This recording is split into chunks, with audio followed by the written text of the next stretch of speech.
Do you guys love Wednesdays like I love Wednesdays? Because I love Wednesdays.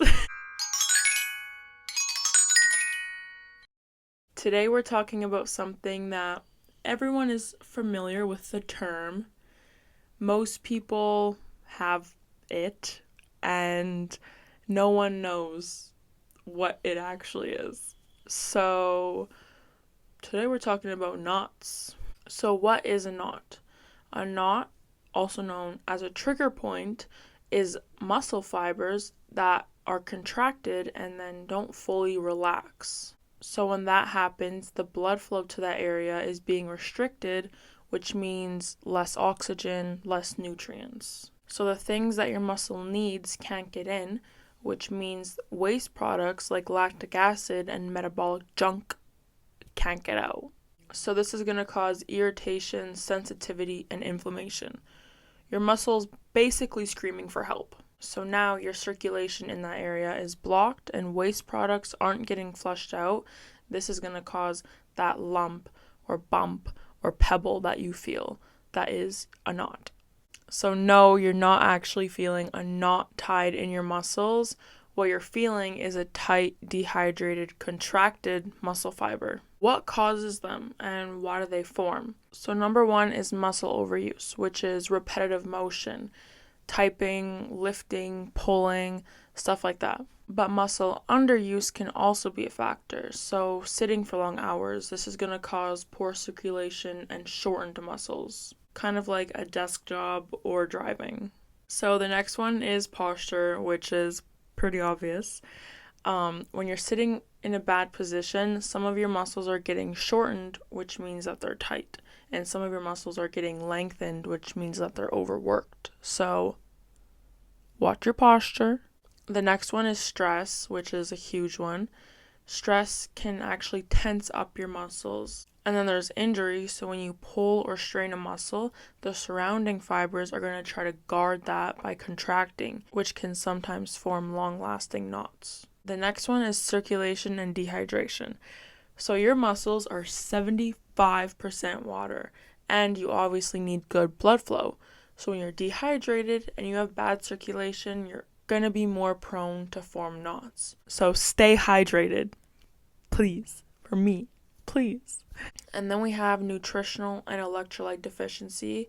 So without the right minerals, your muscles are going to get twitchy, which is going to cause them being more prone to seizing into knots. So basically, what we've learned so far is that knots form when your muscle fibers are not getting the balance they need. Too much strain, not enough movement, bad posture, stress, dehydration, lack of nutrients. All of these can put your muscles into overdrive. So instead of contracting and relaxing like they should be, they lock up, starve themselves of oxygen, and get stuck.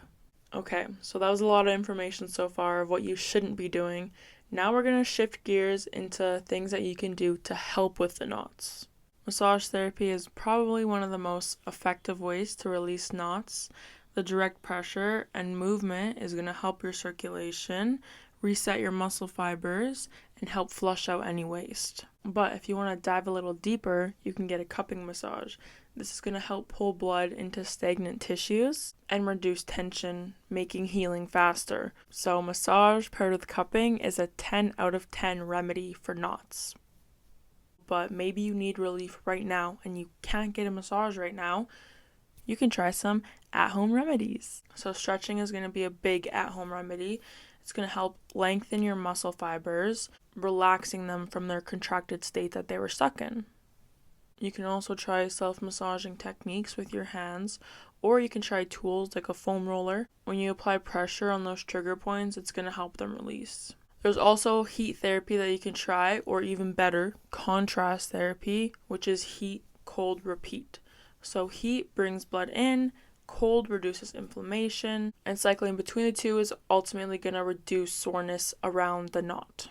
Okay, let's say you went for a massage, your knot's released, you feel amazing, you feel great, but now you have to make some changes, because if you don't, they're just going to keep coming back. So we have to think prevention, which is doing the opposite of what causes them.